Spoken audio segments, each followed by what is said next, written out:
नमस्कार, मैं आशीष कश्यप एक बार फिर से आपका आशीष फिजिक्स अकेडमी में स्वागत करता हूं। आज मैं आपके लिए गॉस लॉ का सेकंड एप्लीकेशन लेकर के आया हूं। इससे पहले हमने पिछले वीडियो में एक एप्लीकेशन देखा था जिसमें हमने एक इनफाइनाइट लेंथ की चार्ज्ड वायर ली थी, यूनिफॉर्मली चार्ज्ड वायर, और उस वायर से आर डिस्टेंस की दूरी पर कोई पॉइंट पी माना था और उस पर इलेक्ट्रिक फील्ड कैलकुलेट की थी।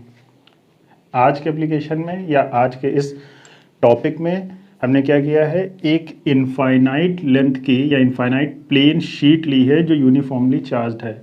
इसका एक छोटा सा टुकड़ा मैंने आपको दिखाया है, ऐसी शीट जिस पे सरफेस चार्ज डेंसिटी सिग्मा है और ये एक इनफाइनाइट लेंथ की है। दैट मीन्स ये इधर निगेटिव इधर पॉजिटिव, ये पूरे एक्सिस पे इनफाइनाइटली स्प्रेड है, जिसका एक मैंने छोटा सा टुकड़ा आपको यहाँ पर दिखाया है। ठीक, इस चार्ज शीट की वजह से इससे आर डिस्टेंस पे कोई पॉइंट हम मानेंगे P, वहाँ पर हम इलेक्ट्रिक फील्ड फाइंड करेंगे। मान लीजिए कि ये एक इनफाइनाइट लेंथ की, इनफाइनाइट मीन्स ये लेंथ इसकी, ये ब्रेथ, ये इनफाइनाइटली स्प्रेड है इस शीट की वजह से, जिस पर कुछ चार्ज डेंसिटी है, सरफेस चार्ज डेंसिटी सिग्मा है। इस सरफेस चार्ज डेंसिटी की वजह से इससे आर डिस्टेंस पे यहाँ पर कोई पॉइंट P है, इस पॉइंट पे हमें इलेक्ट्रिक फील्ड फाइंड करना है। तो हम क्या करेंगे, हम इस शीट में से एक छोटा सा एरिया मानेंगे और उस एरिया की वजह से इस पॉइंट P पर फील्ड फाइंड करेंगे, फिर हम उसे पूरे स्पेस में इंटीग्रेट कर देंगे। आई बात समझ में, जैसे हम पहले करते आए हैं। तो चलिए इसे डायग्राम से समझते हैं। मान लीजिए हमने इस शीट में से ये एरिया निकाला, इसे हमने एस एरिया माना, ये एरिया। ठीक, इस एस एरिया की वजह से आर डिस्टेंस पे, अगर यहाँ से यहाँ तक हम आर डिस्टेंस मान लें, तो आर डिस्टेंस पे कोई पॉइंट है, पॉइंट P, उस पॉइंट P पर हमें इलेक्ट्रिक फील्ड चाहिए। ये पॉइंट P है यहाँ पर, ये पॉइंट P है, इस पॉइंट P पे हमें इलेक्ट्रिक फील्ड चाहिए। ठीक, तो हम क्या करेंगे, इस S सरफेस की वजह से, ये पूरा S सरफेस है, हमने क्या किया, इसमें एक छोटा सा DS सरफेस मान ली। DS सरफेस एरियल वेक्टर वाले केस में मैंने बताया था कि इसका जो एरियल वेक्टर होगा, इसका जो डायरेक्शन होगा DS का, वो सरफेस के आउटवर्ड होगा, परपेंडिकुलर होगा। ठीक, ये पॉजिटिव चार्ज है और पॉजिटिव चार्ज की वजह से इलेक्ट्रिक फील्ड वाले चैप्टर में मैंने बताया था कि अगर किसी पॉइंट पे आपको इलेक्ट्रिक फील्ड चाहिए तो पॉजिटिव चार्ज से उस पॉइंट की तरफ आउटवर्ड इलेक्ट्रिक फील्ड होती है। मीन्स इस पॉजिटिव चार्ज की वजह से जो फील्ड का डायरेक्शन होगा वो भी कैसा होगा, आउटवर्ड होगा, बाहर की तरफ। तो इस पॉइंट P पर इस सरफेस S की वजह से या इस surface small element surface DS की वजह से जो पहले फ्लक्स आएगा वो हम कैलकुलेट करेंगे। ठीक, तो यहाँ पर आप देख रहे हैं कि वेक्टर E और DS का डायरेक्शन कैसा है, सेम है। दैट मीन्स इनके दोनों के बीच में जो एंगल है वो क्या है, 0 डिग्री। तो हम क्या करेंगे, इस S सरफेस में जो DS एलिमेंट हमने माना है, इस DS एलिमेंट की वजह से हम यहाँ पर पहले फ्लक्स निकालेंगे, फिर हम उसे पूरे S सरफेस पे इंटीग्रेट कर देंगे। ठीक है, तो पॉइंट P की अगर हम बात करें तो इलेक्ट्रिक फ्लक्स जो होगा, electric flux at point P due to DS element, इस DS एलिमेंट की वजह से जो फ्लक्स होगा वो d फाई E के इक्वल होगा, जिसकी वैल्यू होगी vector E dot vector DS।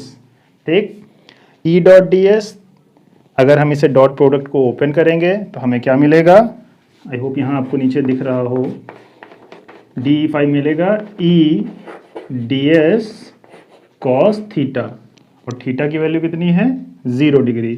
तो कॉस 0 डिग्री होगा और कॉस 0 की वैल्यू 1। तो जो आपको d फाई E मिलेगा वो क्या मिलेगा, E DS। किस वजह से, इस DS एलिमेंट पे जो आपको, इस DS एलिमेंट की वजह से पॉइंट P पे जो फ्लक्स मिला वो कितना मिला, ई डॉट डी एस के बराबर। ठीक, अब यहाँ पर देखिए इलेक्ट्रिक फील्ड ऐसे जा रही है। अगर आपको इलेक्ट्रिक फ्लक्स वाला कॉन्सेप्ट याद हो तो हमने बताया था कि इलेक्ट्रिक फील्ड जिस सरफेस के परपेंडिकुलर निकले वही उसका इलेक्ट्रिक फ्लक्स कहलाता है। अब इलेक्ट्रिक फ्लक्स है, हमने आर डिस्टेंस यहाँ से लेकर के यहाँ तक आर डिस्टेंस पे जो एक क्यूबाइड माना है, तो इसकी 4 सरफेसेस और हैं, एक टॉप, एक बॉटम, एक ये फ्रंट और एक ये बैक। इधर वाला तो शीट से ही चिपका हुआ है, इधर वाले का मैंने निकाल लिया। तो अब देखिए क्या इन चारों सरफेसेस की वजह से कुछ फ्लक्स होगा। ठीक, इसको ऐसे देखिए, यहाँ पर मान लीजिए यहाँ पर हमने ds एलिमेंट माना, तो ds का डायरेक्शन ये होगा इस पॉइंट पे, और E का डायरेक्शन इधर है। तो वेक्टर E और वेक्टर ds दोनों के बीच में एंगल कितना है, थीटा की वैल्यू 90 डिग्री।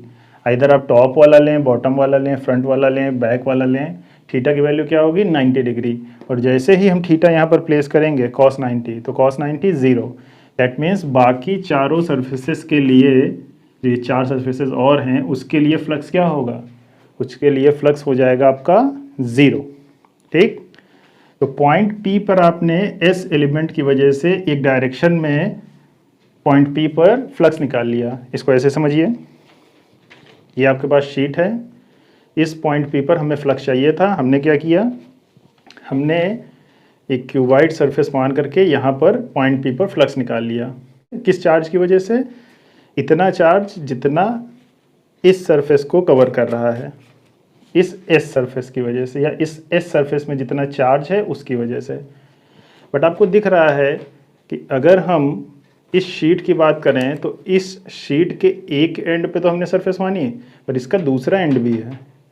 तो ऐसा ही एक सरफेस हम, मेरे पास अगर 2 डस्टर होते तो मैं इधर से दिखाता, तो ऐसा ही एक हम सरफेस इधर भी कंसीडर करेंगे।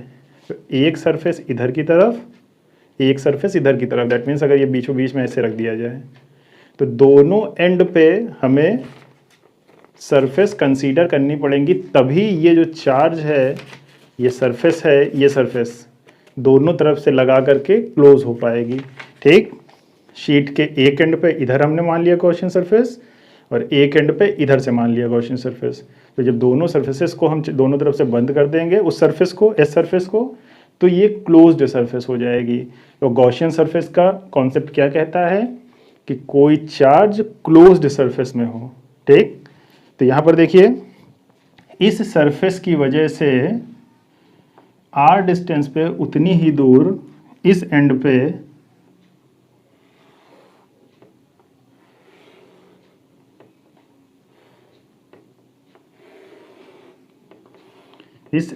भी आपको यहाँ पर पॉइंट P प्राइम पर भी, मान लीजिए कोई एलिमेंट ds मानिए, जिसकी डायरेक्शन किधर होगी, बाहर, आउटवर्ड। और इलेक्ट्रिक फील्ड, अगर ये शीट है, पॉजिटिव चार्ज है, तो पॉजिटिव चार्ज से बाहर की तरफ, इधर की तरफ, और पॉजिटिव चार्ज से बाहर की तरफ, इधर की तरफ। तो दोनों तरफ आपकी इलेक्ट्रिक फील्ड होगी। मीन्स फील्ड का डायरेक्शन यहाँ पर भी कैसे होगा, इस डायरेक्शन में होगा। ठीक है, तो फील्ड का डायरेक्शन आपको दिख रहा है इधर, ds का डायरेक्शन इधर। तो जितना फ्लक्स आपको इधर मिला था पॉइंट P पर, उतना ही फ्लक्स आपको कहाँ मिलेगा, पॉइंट P प्राइम पर। ठीक, किसकी वजह से, इस S सरफेस की वजह से, जो ये मैंने ये ऐसे क्लोज्ड करके बनाई है। ठीक, इस शीट में से इस एलिमेंट की वजह से हमें इधर भी फ्लक्स मिलेगा। ठीक, तो हम क्या करेंगे, so total electric flux due to surface S, इस S सरफेस की वजह से फ्लक्स क्या होगा, फाई E, जो कि इंटीग्रेशन होगा क्लोज्ड पाथ, दोनों तरफ से एंड हो जाएगा, क्लोज्ड पाथ इंटीग्रेशन होगा E ds का, एक P की तरफ और एक P प्राइम की तरफ, क्योंकि दोनों तरफ हमने सेम डिस्टेंस पे, r इधर और r इधर, दोनों तरफ हमने सेम डिस्टेंस पे ही सरफेस कंसीडर की है। तो ये गाउशियन सरफेस है, गाउशियन सरफेस, ये दोनों तरफ हमने कवर करी हुई है सेम डिस्टेंस से, आर इधर आर इधर। तो जो हमारी इलेक्ट्रिक फ्लक्स होगा वो क्या हो जाएगा, एक पी की तरफ एक पी प्राइम की तरफ। दैट मीन्स पी की तरफ से हमने इतना कैलकुलेट किया था, पी प्राइम की तरफ से भी इतना आएगा, मीन्स ये 2 टाइम्स हो जाएगा, 2 टाइम क्लोज्ड पाथ इंटीग्रेशन, ठीक, ओवर एस सरफेस, ये सरफेस पे, ठीक, closed path surface integration E dot D S phi हो जाएगा। अब यहाँ पर देखिए, क्योंकि ये uniformly charge infinite plane sheet है, यूनिफॉर्मली चार्ज है, तो एक फिक्स डिस्टेंस पे इसकी इलेक्ट्रिक फील्ड क्या होगी, कांस्टेंट होगी। तो जब ये इलेक्ट्रिक फील्ड कांस्टेंट हो जाएगी तो ये ई बाहर आया, सरफेस इंटीग्रेशन ऑफ डीएस, ठीक। और डीएस हमने क्या माना था, इस सरफेस का एक छोटा सा एलिमेंट। अगर हम इसे पूरे सरफेस पे इंटीग्रेट कर देंगे तो पूरे सरफेस की वैल्यू कितनी है, पूरे सरफेस की वैल्यू है आपकी एस के बराबर, ये जो एस माना है आपने। तो यहाँ से जो फाई ई निकलेगा 2e, और इस सरफेस का इंटीग्रेशन एस, इक्वेशन नंबर 2। तो हमें यहाँ पर फ्लक्स मिल गया। हमने क्या किया, एक छोटा सा element infinitely spread plane sheet में से, जो इन्फिनाइटली स्प्रेड है उसमें से एक छोटा सा एस एलिमेंट माना, एस एरिया निकाला। उस एस एरिया के बोथ सरफेस पे, एक इधर की तरफ सरफेस, एक जो पीछे की तरफ सरफेस है, दोनों सरफेसेस पे हमने फ्लक्स निकाल लिया। फ्लक्स कितना आएगा, इस एस सरफेस की वजह से 2ES के बराबर, ठीक। अब क्या करेंगे, जैसा पिछले केस में किया था सेम उसी तरह गॉस लॉ लगा देंगे। तो अकॉर्डिंग टू गॉस लॉ, जो फ्लक्स होता है किसी क्लोज्ड पाथ सरफेस का, किसी क्लोज सरफेस का जो फ्लक्स होता है, गॉस लॉ क्या कहता है, वो होता है Q ओवर एप्सिलॉन नॉट के इक्वल, इक्वेशन नंबर 3, ठीक। इस सरफेस पे जितना चार्ज होगा उसको अगर हम epsilon not permittivity of free space से डिवाइड कर देंगे तो जो वैल्यू आएगी, जो नंबर आएगा, वही आपका इलेक्ट्रिक फ्लक्स कहलाएगा उस सरफेस के लिए।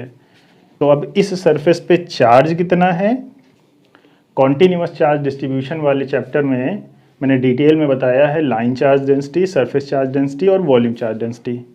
फिर भी मैं यहाँ पर आपको चार्ज निकालना बता रहा हूँ, देख लीजिए चार्ज कैसे निकालेंगे। सरफेस चार्ज डेंसिटी को इस सरफेस से मल्टीप्लाई कर देंगे तो हमें क्या मिल जाएगा, हमें चार्ज मिल जाएगा। So charge due to surface S, इस एस सरफेस की वजह से चार्ज कितना होगा, Q equals to surface charge density sigma और सरफेस एरिया S। तो Q equals to sigma S, ये वैल्यू यहाँ प्लेस करेंगे।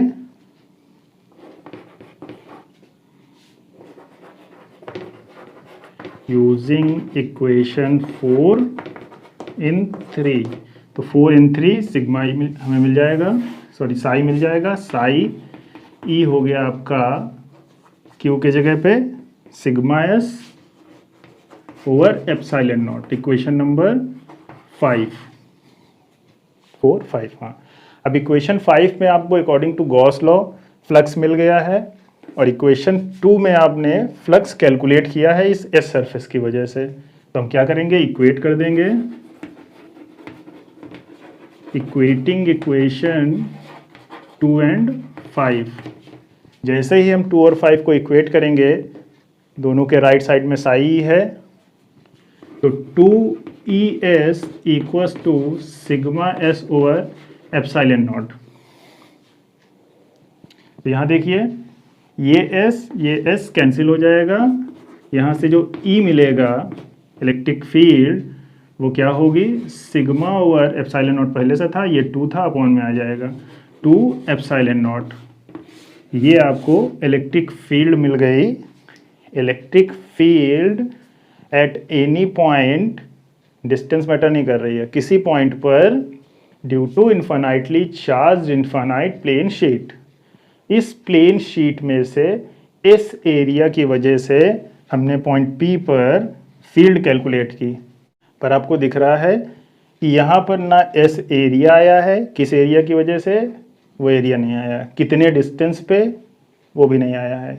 यानी कि इलेक्ट्रिक फील्ड इस शीट की वजह से जो आ रही है वो केवल डिपेंड कर रही है सरफेस चार्ज डेंसिटी पर, इस सिग्मा ई पे, कि उस पर चार्ज डेंसिटी कितनी है, क्योंकि एप्सिलॉन नॉट तो कांस्टेंट ही होगा, ठीक, जिसकी वैल्यू हमें पता है, परमिटिविटी ऑफ फ्री स्पेस।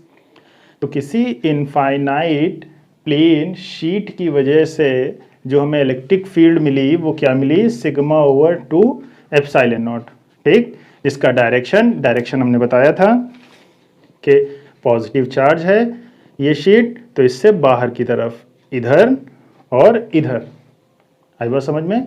तो ये एक छोटा सा प्रूफ था uniformly charge infinite plane sheet की वजह से, जहाँ पर वैल्यू क्या निकल के आई, सिग्मा ओवर 2 एप्सिलॉन नॉट, ठीक है। तो ये वाला जो एप्लीकेशन है, जो पिछला एप्लीकेशन हमने यूनिफॉर्मली चार्ज्ड वायर के लिए निकाला था, उससे भी ज़्यादा इंपॉर्टेंट है। क्यों? क्योंकि इसमें नंबर ऑफ न्यूमेरिकल्स बहुत बनते हैं।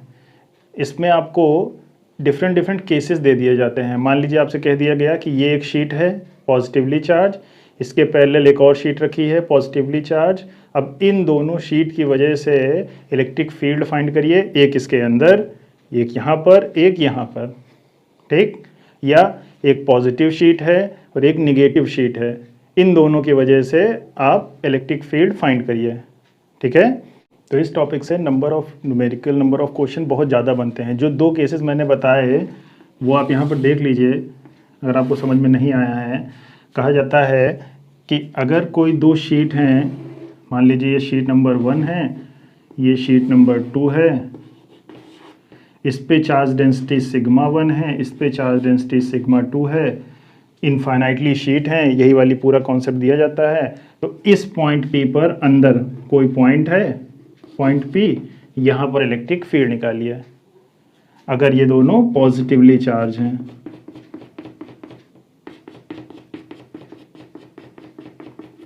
ठीक। तो आपको क्या करना है, आपको इसी तरह से सॉल्व करना है। पहले आप फर्स्ट प्लेट के लिए निकालेंगे यहाँ पर डायरेक्शन, फिर आप सेकंड प्लेट के लिए निकालेंगे यहाँ पे डायरेक्शन। तो जो वैल्यू आएगी उन दोनों को इस फॉर्मूले का यूज़ करके सॉल्व कर देंगे, ठीक। या मान लीजिए आपसे कह दिया जाए कि ये पॉजिटिवली चार्ज प्लेट है और ये निगेटिवली चार्ज प्लेट है, सेम यही सिग्मा 1 सिग्मा 2। अब इस पॉइंट पे निकालिए। तो आपको पता है कि निगेटिव चार्ज के लिए आपकी इलेक्ट्रिक फील्ड का डायरेक्शन क्या होगा, इलेक्ट्रिक फील्ड का डायरेक्शन चेंज हो जाएगा, ठीक। तो ये कुछ क्वेश्चंस होते हैं, जो कुछ न्यूमेरिकल्स बनते हैं। अभी आगे अगर मैं न्यूमेरिकल सॉल्व करूँगा, न्यूमेरिकल का अलग से वीडियो जो बनाऊँगा, तो उसमें मैं हर टाइप का एक न्यूमेरिकल जरूर सॉल्व कराऊंगा। तो आज इस छोटे से वीडियो में आपने देखा हमने क्या डिस्कस किया, गॉस लॉ का सेकंड एप्लीकेशन डिस्कस किया, जिसमें हमने एक इनफाइनाइट प्लेन शीट की वजह से इलेक्ट्रिक फील्ड फाइंड की। इसके 2 केसेस जो पूछे गए हैं वो मैंने बताया कि इस तरह से क्वेश्चन पूछ लिया जाता है, ठीक। जिसमें आपने देखा इलेक्ट्रिक फील्ड केवल चार्ज डेंसिटी पे डिपेंड कर रही है, ना एरिया पे डिपेंड कर रही है, ना डिस्टेंस पे डिपेंड कर रही है, ठीक है। तो आई होप ये टॉपिक आपको समझ में आ गया होगा। फिर भी कहीं डाउट है तो आप अपने प्रॉब्लम्स, आप अपने डाउट्स कमेंट सेक्शन में प्लेस कर सकते हैं। तो बस आज इस वीडियो को यहीं पे रोकते हैं। नए वीडियो में मैं एक नए एप्लीकेशन के साथ आपसे मिलता हूँ। तब तक के लिए नमस्कार।